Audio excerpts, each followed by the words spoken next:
FM News Talk 97.1. On demand audio. Allman in the morning. Common Sense Radio. Good morning, you bunch of drunks. Somebody called in, talked to Carl. Why are you only having the winners on? I was like, excuse me? Why are you only having the winners on? I don't know. Ask the people who lost the elections why we're only having the winners on. They'll tell you why we're having the winners on. I'm not saying that the people who lost didn't have great campaigns. They all did. They're all great people, but there's only so much time. You mean level the playing field. Get your ass up out of here. Level the play. Everybody deserves a fair shake. Todd Aiken declaring victory last night, everybody. Tonight we're at the 50-yard line and 50 to go. Are you surprised that we're here this quickly? A lot of people thought this was going to be a very late night.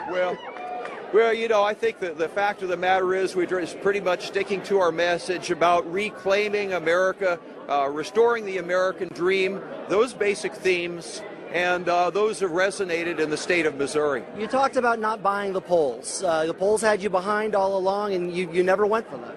Well, polls are notoriously deceiving. You know, you just have to go by what the election says. That's what we're doing, sticking with that. The Washington Post this morning said that you were the least desirable general election candidate. What do you say to the folks who say that? Well, it doesn't surprise me. Yeah, thank you. See you later. Bye.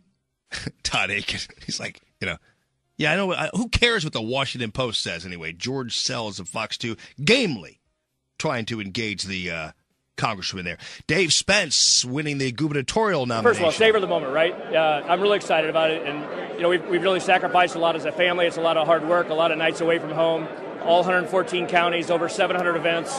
And it's exciting. And I'm going to savor the moment tonight, but tomorrow starts a whole new day. Yes, indeed. And Wagner in the second, declaring victory early. Ran a positive campaign, ladies and gentlemen. Yeah, she did, and there you go. She's on her way as well. Channel 5, meanwhile, and more local news kind of hilarity, which is, I don't know, I kid these guys. I've been through, problems on the covering elections is difficult. They're very fluid. You never know what's going to happen, and well, this reporter didn't know what was going to happen when he said, here's Ann Wagner on the podium. Listen to what she had to say from the podium. Yeah. The last couple days have just been a big push to make sure everybody knows who's voting in this Not only election. was there not a podium, but there was no Ann Wagner. That was Sarah Steelman, everybody. Speaking of, well, let's go to every channel, shall we? Channel 4 with this ridiculous story about this local lawmaker who is raffling off an AR-15. A St. Louis area lawmaker, meanwhile, is raffling off the same type of weapon used in the Colorado shooting.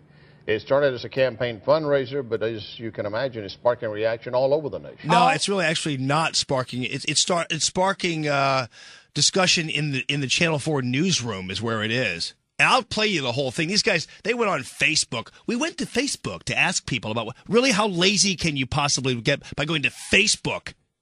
Get out the door, will you please? This guy anyway is raffling off an AR-15. They're saying, how dare he, because the AR-15 was used in the Colorado shooting. I'm like, well, yeah, the AR-15 was also used in a robbery in, name the city, Tuesday night. I mean, come on. And he did this even before the Aurora shooting anyway, but he's having to account for it because you know what? They couldn't reach him by phone, so they went to his house, that reporter did, and confronted him to demand answers. And she got him, too, and he was great. So we'll have that for you, more of the story for you just in a little bit there. All right, let's go on to Romney. This is Mitt Romney, everybody, responding to the Romney Hood accusation from Obama. We've been watching the president say a lot of things about me and about my policies, and they're just not right. And if I were to coin a term, it would be Obabaloney. Oh, really? The minute he said that, it reminded me of Anchorman and Steve Carell. Remember when Carell was like, hey, where did you get those clothes? At the toilet store? It's like, Obama lonely. I mean, it's a nice try, but God love you, Mitt. All right. Well, by the way, you better have God loving you, because apparently Romney not only is a job killer, he's also a murderer. I don't think Mitt Romney understands what he's done to people's lives by closing the plant. I don't think he realizes that people's lives completely changed. When Mitt Romney and Bain closed the plant, I lost my health care. And my family lost their health care. And a short time after that, my wife became ill. Boy, that's a great, compelling story. It makes me so sad. And it is a sad story, but the only problem is Mitt Romney has nothing to do with it, as reported by, ladies and gentlemen, CNN. This ad makes it sound like this woman passed away shortly after Bain Capital closed down the steel plant where her husband worked. But in reality, she passed away 5 years after it closed. And the former steel worker in this ad, I spoke to him on the phone today, and he said that during some of that time, his wife had insurance through her employer. So, Wolf, this is a heart-wrenching story, but it's not accurate. Yeah, but other than that, it's a fantastic ad there. Another shot that misses. Your comments are welcome. 969-9797, 866-455-9797. Todd Aiken's going to join us in just a few minutes. And again, we'll follow up on that story about the lawmaker and the AR-15. It's hilarious.